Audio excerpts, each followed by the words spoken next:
pessoal, bem-vindos a mais um Entre Telas, nosso programa de bate-papo sobre assuntos atuais aqui do BMA. Eu estou novamente aqui com a Ana Cândida, nós dois somos sócios da área de infraestrutura, regulação e assuntos governamentais do BMA, e a gente hoje vai bater um papo sobre a nova lei de licitações, projeto de lei, na verdade, que foi aprovado na semana passada. A gente está gravando isso aqui dia 16 de dezembro, o projeto de lei 4253. Ele foi aprovado no Senado Federal e está sendo remetido agora à sanção presidencial, e vem aí uma nova lei para substituir a antiga e famosíssima Lei 8666 de 1993. Ana, vamos começar nosso bate-papo com você, dando aqui um sobrevoo, um panorama geral do que você viu de mais interessante nessa lei, por favor? Ótimo, Zeca. Eu acho que essa lei é uma lei extremamente detalhada e formal e burocrática, ainda que tentando reformular um pouco do que era o peso da Lei 8666. Mas eu selecionei aqui alguns temas que me chamam mais atenção, não necessariamente os mais importantes ou os maiores temas de mudança, mas os temas que eu acho que nesse momento trazem maior impacto. O primeiro deles é o tema de garantias contratuais. Eu entendo que a lei traz uma novidade tentando olhar para garantias contratuais, respeitando mais uma lógica de financiamento de projetos, e me parece que isso faz muito sentido. O segundo tema é que a lei traz uma nova modalidade de licitação, que é o diálogo competitivo, já muito testada na Europa especialmente, e que eu acho que é um avanço bem importante, principalmente quando a gente está falando de projetos mais complexos. A lei também traz novos critérios de julgamento de propostas, traz um capítulo especial sobre licitações internacionais, trazendo um pouco mais de detalhes sobre aspectos que impactam licitações internacionais, o que também me parece bastante interessante. Além disso, acho que em vários momentos da lei há temas que são tratados que favorecem um melhor ambiente para a contratação de inovação. Então, por exemplo, a lei traz uma disciplina mais detalhada sobre pesquisa de preços, sobre prova de conceito, sobre preferências, e também autoriza uma espécie de PMI para projetos de fornecimento, que me parece também muito interessante. E, por fim, dois grandes temas que acho que são bem relevantes e combinam com o momento atual do Brasil, que é uma reformulação das infrações e sanções, e também a lei trata de programas de integridade. E vou aproveitar esse gancho para te devolver a pergunta, para que você fale um pouco sobre essa parte de sanções e infrações. Obrigado, Ana. Nesse ponto, especificamente, acho que houve avanço. A lei ela foi boa ao tratar das sanções administrativas, porque ela manteve a estrutura da 8666, que previa 4 sanções administrativas diferentes, a advertência, a multa, a proibição de contratar e a inidoneidade, mas corrigindo 2 problemas que existiam nas sanções mais graves, na proibição de contratar e na inidoneidade.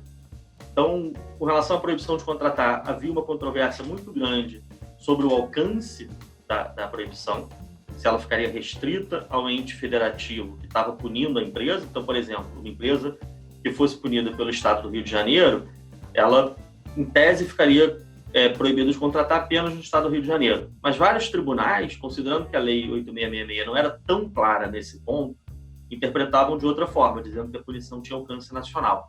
Isso gerava muita insegurança jurídica. E com relação à inidoneidade, que é a sanção mais grave, ela não tinha um prazo máximo na 8666. Ela, na verdade, tinha um prazo mínimo e terminava quando a empresa promovesse a sua reabilitação. Isso foi reformulado. Ela primeiro deixa muito claro que a proibição de contratar, que agora passa a se chamar impedimento de licitar, o impedimento ele tem aplicação restrita ao ente federativo que aplicou a sanção. Isso ficou muito claro no texto, não vejo mais espaço para discussão jurisprudencial, como aconteceu antes. E a inidoneidade também passa a ter um prazo determinado. Ela vai de 3 a 6 anos, e continua havendo a possibilidade de reabilitação, mas ela passa a ser uma forma de reduzir o tempo de punição.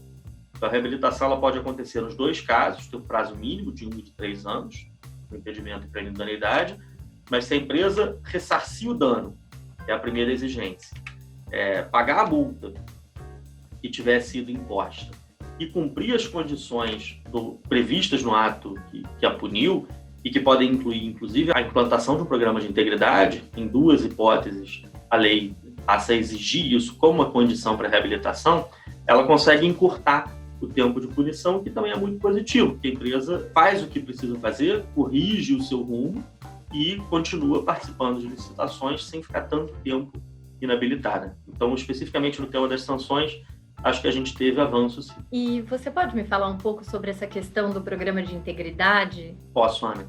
Nesse ponto, eu já acho o contrário. Acho que a lei ela perdeu uma oportunidade de prever a existência de um programa de integridade como uma condição para os licitantes participarem de licitações em geral. Alguns estados chegaram a testar isso, o Distrito Federal, especificamente eu consigo lembrar de cabeça, mas sem a previsão na 8666, o Estado implementando esse tipo de exigência abria muita margem para questionamento, porque estaria criando, no âmbito estadual, uma exigência que não existia na lei federal.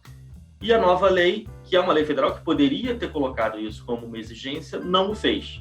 Ela seguiu um modelo de criar alguns incentivos para as empresas criarem programas de integridade e torná-lo obrigatório só nas contratações de grande vulto, e as empresas que ganharem esse tipo de contrato, elas terão um prazo de 6 meses para implantar o programa de integridade. Então, uma empresa pode participar da licitação sem o programa de integridade, mas vencendo e assinando o contrato, ela passa a ter um prazo de 6 meses para implantá-lo. Além disso, tem outros mecanismos de incentivo que a lei previu, e aí isso foi bom, mas que, como eu falei, não tornam a implantação do programa de integridade obrigatória, não é um requisito para participar de licitação. O que ela prevê agora é o programa de integridade pode ser usado como um critério de desempate, no caso de licitações que terminem empatadas. Ele vai ser um dos critérios de desempate, não é o primeiro, não é o mais importante, mas é um critério de desempate, isso é um incentivo. E, além disso, ele vai ser levado em consideração na aplicação de sanções. Então, se uma empresa for multada por alguma irregularidade, seja ela qual for, a existência do programa de integridade vai ser levada em consideração na aplicação da multa. Então, ela pode servir para a aplicação de uma multa menor, caso a empresa comprove que aquilo aconteceu a despeito do programa de integridade que ela existe, que ela possui e aplica no seu dia a dia. Então, esse ponto foi nesse ponto foi positivo. No ponto mais geral é que senti um pouco falta de ousadia de exigir o programa de integridade de todo mundo como condição para participar de licitação, mas sem dúvida já é um avanço. Pelo menos nas maiores contratações a gente vai ter essa obrigação dos contratados. Muito bom, Zeca. Acho que para encerrar nosso bate-papo, ouvindo tudo que você disse e pensando aqui do meu lado também, imagino que sendo uma lei nova, uma lei bastante extensa, que tenta consolidar tantos entendimentos jurisprudenciais e tantas leis esparsas sobre o tema, ela merece muito mais atenção do que esse panorama geral que a gente está fazendo aqui. E, obviamente, na medida em que ela for sancionada, o que esperamos que aconteça em breve, a gente vai se debruçar sobre isso e produzir novos materiais mais detalhados e ter a chance de aprender um pouco mais sobre essa novidade. Perfeito, Ana. Realmente acho que não vai faltar assunto. A gente volta a falar, seja aqui no Entre Telas, seja por outros meios. E claro que a gente está sempre à disposição para ajudar no que precisar a tentar destrinchar essa nova lei, que certamente vai trazer muitos desafios para quem trabalha com licitações e contratos administrativos. Um grande abraço, pessoal, e até a próxima.